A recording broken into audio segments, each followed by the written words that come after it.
찬송하시겠습니다. 찬송가 430장입니다.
잠언 1장 1절에서 19절 말씀입니다.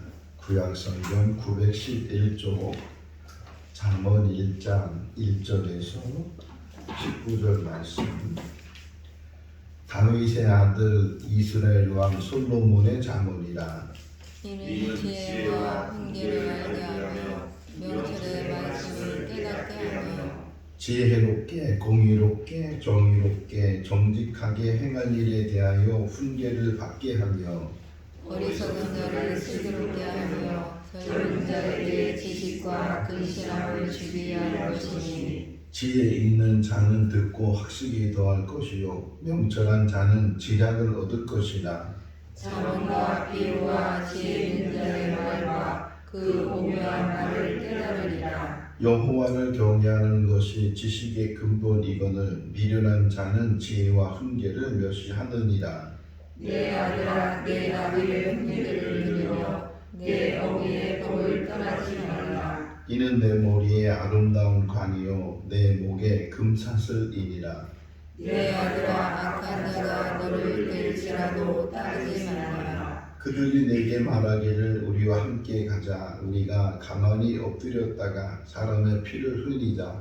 죄 없는 자를 까닭없이 숨어 기다리다가 수울같이 그들을 산채로 삼키며 무덤에 내려가는 자들같이 통으로 삼키자. 우리가 온갖 보화를 얻으며 빼앗은 것으로 우리 집을 채우리니 너는 우리와 함께 제비를 보고 우리가 함께 전대하나만 누가 할지라도 내 아들아 그들과 함께 길에 다니지 말라. 내 발을 금하여 그 길을 밟지 말라.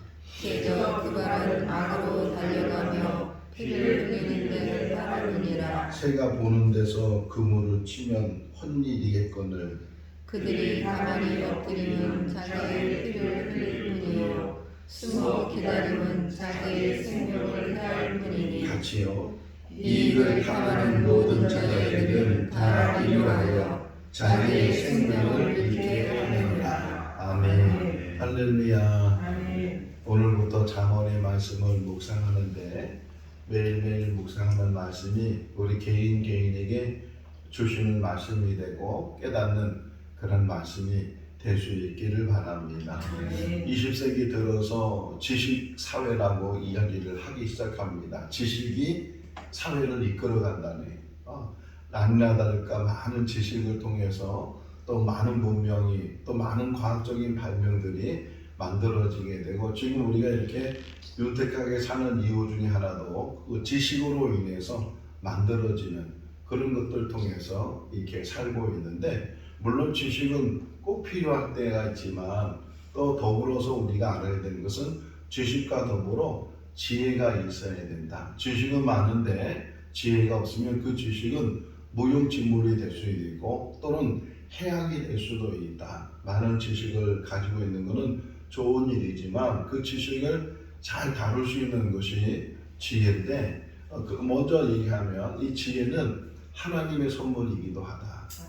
우리가 많은 지식을 얻지만 그 지식을 통해서 물론 세상적인 지혜가 없지는 않아요. 근데 하나님이 주시는 이 지혜를 가지고 우리가 살아갈 때 7절에서 말씀하고 있죠. 하나님을 경외하는 것이 지식의 근본이다 이렇게 말씀하고 있는 것처럼 하나님을 경외하고 하나님에 대해서 바르게 알게 될 때 우리에게도 하나님이 주시는 그 지혜를 통해서 그 지식을 잘 다루게 되고 혹이나 지식이 부족하다 할지라도 이 지혜를 통해서 사람이 사람답게 사는 그런 은혜가 우리 가운데 있을 줄로 믿습니다.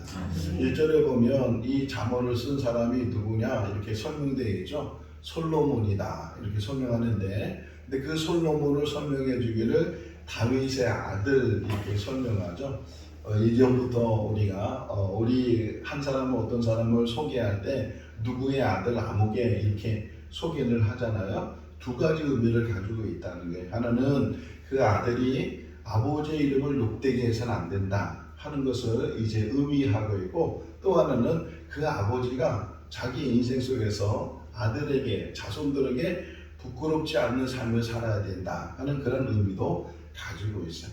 그러니까 아무개의 아들 그러면 그 아무개가 어떤 분이었는가 어떤 사람이었는가 이 솔로몬도 중요한 사람이고 유명한 사람이지만 그러나 그 솔로몬의 아버지가 누구였는가 다윗이었다는 거예요. 만약 그런 의미를 갖지 않았다면 그냥 다윗의 아들 솔로몬이라고 말하지 않고 그냥 솔로몬 왕의 자손이다 이렇게 설명했을 텐데 이런 이야기들을 이게 통해서 나 한 사람의 삶이 한 사람의 삶으로 끝나는 것이 아니고 그것이 우리 자녀들에게 자손들에게도 계속 어떤 때는 좋은 것도 대물림이 되지만 나쁜 것도 대물림이 되고 흔히 이 과학자들은 얘기하잖아요. 유전자가 있다고 그 부모의 유전자가 자녀들에게 계속 이어지고 있다고 이야기하는 것처럼 내가 한 사람의 삶을 통해서 우리 자녀들이 자손들이 부끄럽지 않도록 또 반대적으로 그 자손들은 그 부모님의 그 조상들에게 부끄럽지 않는 그런 삶을 우리가 살아야 된다 하는 것을 이 1절을 통해서도 우리에게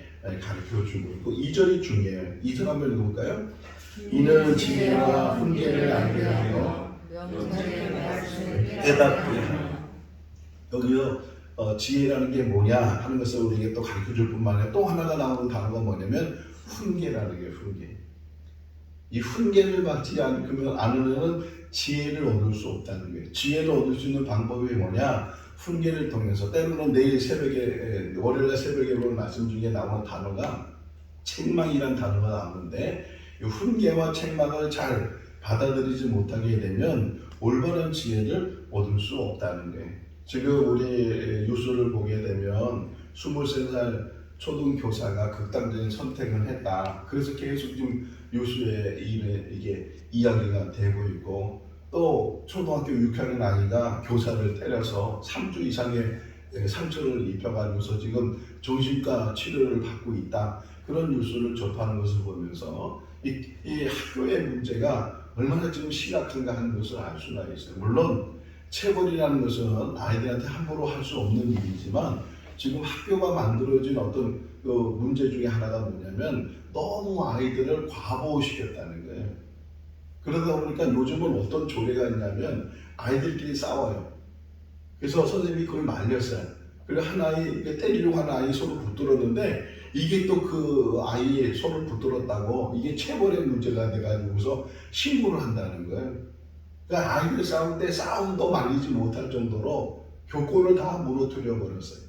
물론 아이들의 인격을 존중해줘야 되고 아이들을 제대로 잘 교육해. 우리 때는 정말 막 사랑의 매를 얼마나 맞았는지 모르잖아요. 그냥 그렇게 그냥 마대짝으로 가지고서 그냥 그렇게 많이 맞기도 하고 그런 맞는 그런 교육을 받는 이것도 잘못된 교육 방법이지만 또 하나 지금 잘못되어 있는 방법들이 상벌이거든요. 상도 줘야 되고 때로는 벌도 줘야 되는데 이 벌 주는 걸 다 막아버렸어요. 아니 이게 학교에서뿐만 아니라 가정 안에서도 자녀 교육할 때 상벌이 있어야 되는데 이 벌 주는 걸 이 부모들이 다 차단시켜버리고 오냐 해서 키우다 보니까 그 아이들이 나중에 커서 어떻게 되겠어요? 조금만 누가 책망을 하거나 조금만 누가 훈계를 하거나 조금만 누가 바른 소리를 하게 되면 그걸 못 참는 거예요. 교회에는 다 교단말로 헌법이 있어요. 헌법. 그 헌법 안에 꼭 들어가 있는 게 뭐냐면 권징이라는 게 들어가 있어요. 권징. 그러니까 혹이나 성도가 신앙생활할 때 잘못하게 되면 그 잘못하는 것을 이제 얘기하는 거예요. 체벌을 주는 거예요. 체벌을. 뭐 성찬을 참석하면 안 된다. 뭐 교회 출석을 한 달 이상 하면 뭐 이런 식으로. 만약 그런 권징을 지금 하게 되면요 교회들 다 떠나버리잖아요. 여기만 교회냐고 그러면서 그런 일들이 지금 교회 안에 이루어지니까 교인들은 전에 이 책망 듣는 것, 이 훈계 듣는 것 이거를 굉장히 싫어하고 혹 목사님이 설교하면 혹 그 설교 속에서 나 들으라고 설교냐고 나 때리는 설교라고 그렇게 얘기하는. 아니 때리는 설교를 해야 되거든요 원래는. 그리고 때리는 설교를 들으면서 그러면서 신앙이 바로 세워져야 되는데 그거 못하니까 목회가 제대로 안 되게 되고 말씀을 하나님 말씀을 전해야 돼요. 보세요. 지금 하나님 말씀 들었던 선지자들이 가서 뭐라고 얘기해요? 책망하는 얘기를 하잖아요. 그런데도 불구하고 하나님 말씀을 전하는 그 선지자들 목숨 걸고 전하고 듣는 백성들도 그 깨닫고 돌이키면 그게 은혜가 되는데 대부분의 많은 사람들이 그 하나님의 말씀, 하나님의 책망의 말씀을 깨닫지 못하니까 결국은 망하게 되잖아요.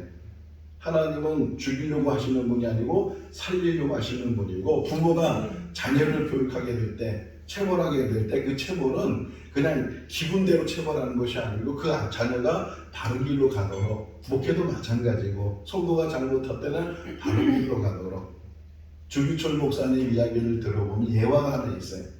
주기철 목사님이 산정현 교회에서 평양 산정현 교회에서 목회를 하고 있을 때 그 교회 장로님 중에 한 분이 조만식 선생님이었어요.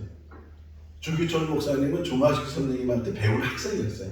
근데 나중에는 좀 목사가 돼서 담임 목사가 돼서 그 교회에 목회를 하고 조만식 장로님은 그 교회 성도가 돼서 장로로 직분을 감당하는데 어느 주일날 무슨 일이 있었는지 늦게 들어와서 예배 막 드리고 있는데 조만식 장로님이 저 뒤에서 돌아오니까 주기철 목사님이 예배 지나가다 말고 조만식 장로를 가르쳐가지고서 거기 서서 예배 드리라고 온 교인이 다 보는 앞에서 서서 예배 드리라고 왜 이렇게 예배 시간 듣느냐고 야단을 치면서 얘기했을 때 그 조만식 장로님도 그 예배 때 서서 예배 드렸어요.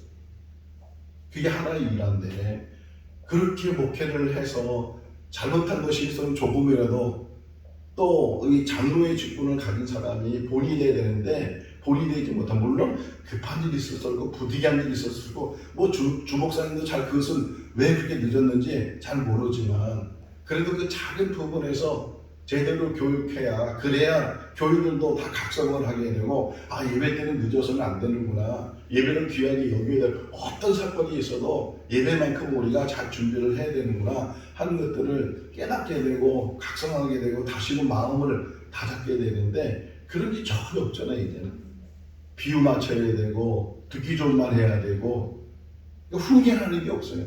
또 훈계하면 기분 나쁘다고 떠나버리기도 하고 욕하기도 하고 심지어는 목사를 흔들어대기도 하고 그런 일들이 지금 한국교회 많이 일어나는 걸 보게 되면 지금 잠언의 말씀을 다시금 우리가 잘 받아들여야 돼요. 계속 얘기합니다.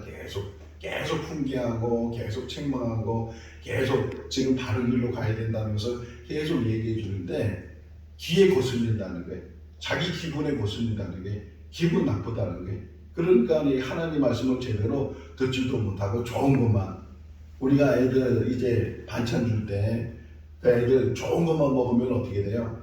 편식하지 말라 그러잖아요. 골고루 먹어야 된다고. 입에 단 것만, 입에 끌리는 것만 먹으면은 건강에 해롭다고 말하는 것처럼 하나님 말씀을 들을 때도 마찬가지고 신앙생활 때도 마찬가지고 혹이나 자기를 책망하는 말씀을 들을 때는 엎드려야 되고, 나단이 찾아와서 다윗에게 당신이 그 사람이라고 이렇게 책망했을 때 그때 왕의 권한은요 대단한 거예요.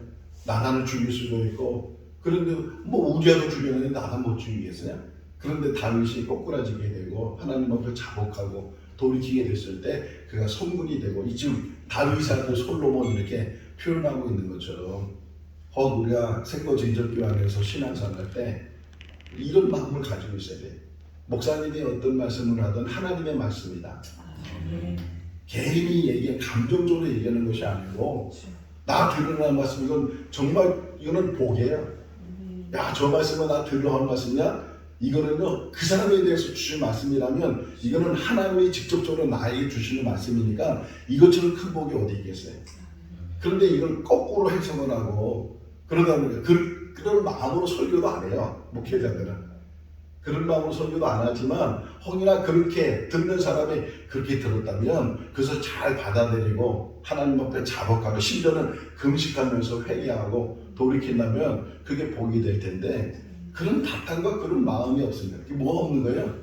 지혜가 없는 거예요. 지혜는 훈계를 잘 받아들였을 때, 그리고 책망을 잘 받아들였을 때. 제가 저희 아버지가 이제 제가 20대 초반에 아버지가 돌아가셨는데 장례를 모시면서 아버지가 돌아가셨을 때 얼마나 슬프겠어요? 슬픈데 또 한편으로 마음에 걱정이 하나 생겼어요. 이 걱정이 뭐냐면은 제가 뭐 그때 20대 초반인데도 그런 생각을 했는지 모르지만, 야, 이제는 나를 훈계해 줄 분이 안 계시구나. 나를 훈계해 주고 나를 책망해 주고 잘못했을 때 야단쳐 주고 정말 심지어는 매를 때리고 그렇게 해주는 분이 아버지잖아요. 부모님이잖아요. 근데 그분이 돌아가셨으니까 이제는 아무리 내가 잘못을 해도 아무리 실수를 해도 잘못된 길로 가도 당신도 잘못했다고, 당신 그러면 안 된다고 그렇게 말해줄 사람이 없다는 것을 제가 아버지 장례 모시면서 막 깨달으면서, 아버지의 존재라는 것이 물론 나를 보호해주고 나를 양육해주고 아버지가 가장으로서 가정을 이끌어내는 것도 중요한 일이지만, 부모 역할 중에 하나가 자식이 잘못하면 책망해주고 훈계해주고 채찍질해주고, 그런 게 부모님의 역할이고 어른들의 역할이거든요. 그게 이제 없으니까 한편으로는 그것이 걱정이 되더라고요. 제가 목사가 돼서 이제 목사가 되니까 더더구나 누군가가, 목사도 또 이게 잘 귀담아 들어야 되는데 감히 목사한테 혹 이런 마음을 가지면요 누가 얘기하겠어요?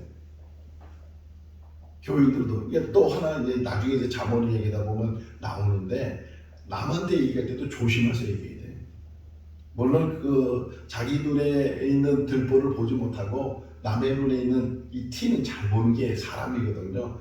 그러다 보니까 자기 잘못을 모르면서 다른 사람 잘못은 잘 알고 있어요. 목사도 막 인간이니까 목사들도 계속 잘못하는 부분도 많이 있고 그것들이 눈에 거슬리게 되고, 물론 그런 부분에서 잘 얘기해주고 목사님 이런 부분에서 목사님이 좀 고치는 게 좋겠습니다. 이게 좋은 부분도 없잖아 있지만 조심해야 돼. 목사뿐만 아니라 성도들 간에도 마찬가지예요. 성도들 간에도 이렇게 보면 자기 눈에 거슬리는 게 참 많거든요. 저렇게 신앙생활해? 저렇게 하면 안 되지? 그래가지고 때로는 그냥 훈계 아닌 훈계를 하게 되고 지적을 하게 되고, 그런데 그것 때문에 또 갈등이 생기게 되고 상처를 입히게 돼. 그러니까 남한테 어떤 이야기를 해줄 때 더 조심해야 되고 더 심각해야 되고, 내일 이제 절제에 대해서 말씀을 드리는데 절제의 아주 중요한 부분 중에 하나가 뭐냐면 조심하는 거예요. 그러니까 항상 우리 자세는 남이 나한테 무슨 말을 할 때는 그걸 잘 받아들여야 되고, 이게 중요하고, 또 하나는 내가 남에게 얘기할 땐 더 조심해야 돼.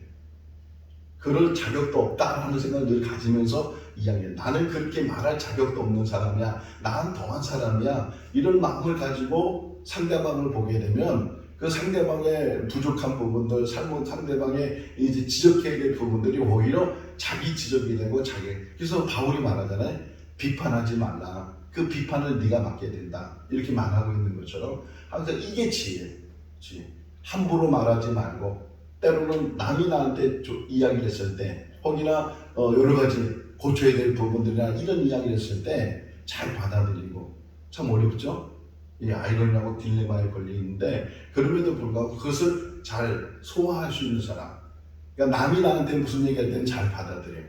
그러니까 내가 남한테 얘기할 때는 항상 조심해야 돼. 더 조심해야 되고 더 조심해야 돼. 제가 한 번은 몽골에 있으면서 선교사님들하고 이렇게 같이 있는데 어느 선교사님과 이제 그 몽골에서는 비자 문제가 굉장히 해결돼야만 몽골에서 생활하잖아요. 몽골뿐만 아니라 선교지에서는 비자 문제가 아주 어려운 문제도 되고 그래서 이제 비자 문제 때문에 이렇게 같이 같은 회사에서 같은 공간에서 비자가 이제 해결이 됐는데 근데 그분은 거기서 열심히 이제 사역을 하고 저는 이제 거기서 뭐 다른 사역이 있으니까 사역을 하지 못했어요. 그러니까 그분이 조금 서운해하는 거예요. 아니 같은 지역에서 비자를 받았는데 같이 일해야 되는데 당신은 왜 거기서 일 안 하냐고 그렇게 서운한 마음을 또 서운한 말을 표현을 했어요. 그래서 이제 그 제 사정을 이야기를 해줘야 되는데 그 일 때문에 한 2달을 혼자 고민을 하고 기도를 하고 그래서 아주 어렵사니 이제 그 선교사님을 이제 불러서 만나서 차 한잔 하자고 그러고서 이제 정말 어렵사니 그 이야기를 했어요. 여차여차해서 마음이 참 불편하기도 하고 그런 일이 있었는데 정말 미안하다고 이런 문제 때문에 이렇게 됐다고 설명을 했어요. 다 듣고 나서 그걸 뭐 이렇게 깊이 생각하냐고 저는 그 말 한마디 하는 게 얼마나 힘들었는지 한 몇 달도 고민을 하고 기도를 하고 그래서 간신히 이제 말을 줄여서 얘기를 했는데 그런데 듣는 사람 그게 무슨 고민을 하냐고 그렇게 얘기하거든요. 그러니까 우리가 남한테 무슨 말을 할 때 정말 고민해야 돼. 그래야 상처를 안 주고 그래야 서로 간에 좋은 관계를 갖고 또 하나는 누가 나한테 얘기해 줄 때는 정말 그걸 잘 받아들이고 수용하고 그래야 성장하게 되고 그릇이 점점 커지게 된다. 기분 나쁘다고 네가 그런 말 할 자격이 있냐고 이런 마음으로 말을 듣지 말아야 된다. 여기 2절 말씀 2절 하나 갖고도 정말 설교가 되는데 지혜와 훈계를 또 그것을 통해서 3절을 보게 되면 롭게 한번 3절 읽어볼까요? 지혜롭게 공의롭게 정의롭게 정직하게 하나님에 대하여 훈계를 받게 되며 롭게 이 롭게를 저는 답게로 얘기해요. 사람답게 지혜를 우리가 배우고 훈계를 잘 받아들이고 이것을 통해서 사람답게 돼요. 사람이면 사람이냐 사람다워야 사람이지. 저는 이 말을 참 좋아하거든요. 사람이라고 사람이 아니고 오늘 오면서도 우리 서로 얘기하면서 유머도 했는데 개보다 못한 사람이 있고 심지어 소보다 못한 사람이 있고 정말 짐승보다 못한 사람들이 얼마나 많이 있는지 몰라요. 은혜를 받으면 은혜를 잊지 않고 은혜를 갚는 것이 그 개도 그렇게 은혜를 갖고 제비를 보세요. 그 흥부의 제비가 다리고 쳐주니까 은혜가 벌써 박수 물고 와서 그렇게 은혜를 갚는 그런 모습들을 보면서 사람이면 사람이나 사람다워야 사람이지 롭게 지혜롭게 공의롭게 정의롭게 정직하게 정말 사람다운 사람이 될 수 있기를 바랍니다. 이 잠언의 말씀을 한 번 듣고 지나가는 것이 아니고요. 곱씹어야 돼. 계속 곱씹으면서 이 말씀을 우리가 잘 묵상. 우리 김봉희 권사님이 그런 얘기했어요. 이 잠언은 31장까지 있어서 가정 예배 드릴 때 한 장씩만 읽어도 한 달에 한 번 다 읽을 수 있다고 아주 중요한 말을 했어요. 매일 읽어야 될 말씀 중에 하나가 잠언의 말씀이고 그냥 읽는다고 끝나는 것이 아니고 곱씹어야 돼요. 말씀은요 깊이 곱씹. 여기서 보면 깊이 들어간다는 얘기가 나와요. 계속 지식을 더하게 되고 지략을 더하게 되는 그런 일들이 우리에게 있는데 이 바로 잠언의 말씀이다. 이 잠언의 말씀을 우리가 이제 쭉 이어갈 때 같은 말이 많은 것 같아요. 같은 말이 많은 것 같아도 매일 주시는 말씀이 다를 것이고 그리고 주시는 말씀 속에서 우리를 정말 지혜가 뭔지를 깨닫게 하고, 사람이 육신의 눈으로 사는 육안이라고 그러잖아요. 그런데 지혜는 영안이 열린 지혜예요. 이 잠언의 말씀을 들으면서 묵상하면서 영안이 열려질 수 있기를 바랍니다. 하나님을 볼 수 있기를 바랍니다. 하나님을 만날 수 있기를 바랍니다. 하나님을 경외하는 것이 지식의 근본이다. 지혜의 근본이에요. 지식의 근본, 지혜의 근본. 하나님을 만나는 것, 하나님의 말씀을 잘 들을 수 있는 것. 하나님은 지금도 우리의 잘못된 부분을 계속 경책하시고 잘못된 부분을 돌이키라고 해요. 돌이키라고. 여기 지금 10절 이하의 말씀 보면 10절 한번 읽어볼까요? 내 아들아 악한 자가 너를 깰지라도 따르지 말라. 이 악한 자들이 많이 있어요. 주변에 악한 자들. 이 말씀을 새벽에 일어나서 묵상하면서 이런 생각이 들었어요.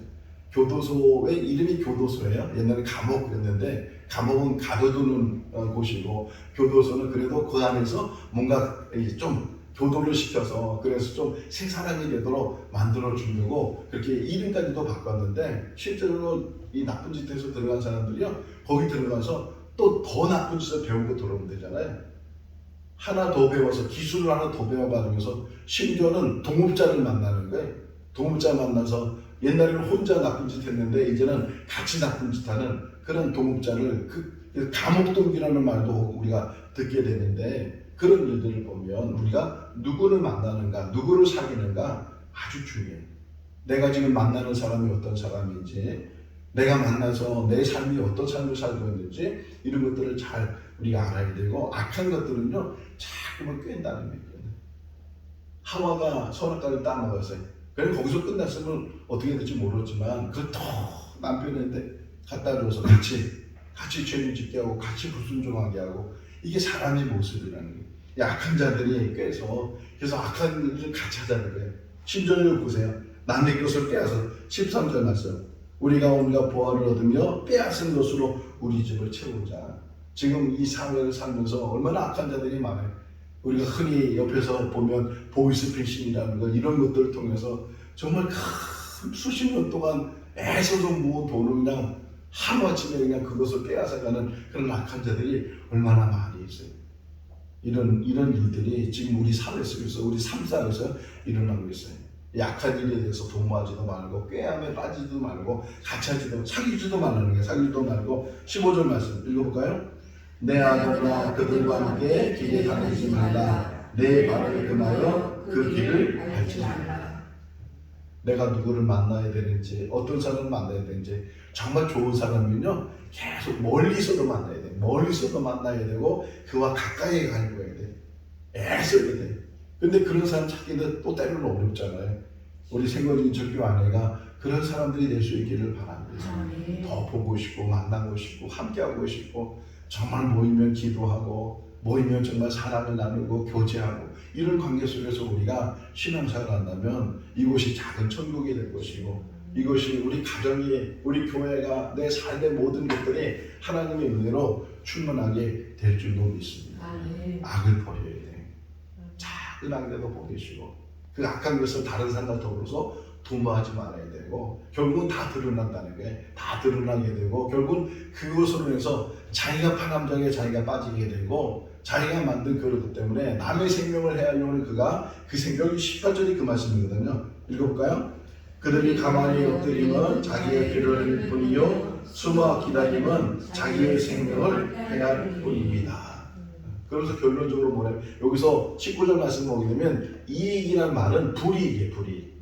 불로서도 수고하지도 않고 애쓰지도 않고 땀 흘리지도 않았는데 남의 것을 빼앗아서 이익을 탐하는 자들 이 악한 이익을 탐하는 자들 이런 모든 자들은 결국은 생명을 잃게 될 것이다. 잠언은 결론이에요. 잠언은 생명을 살리는 거예요. 생명을 살리기 위해서 때로는 보세요.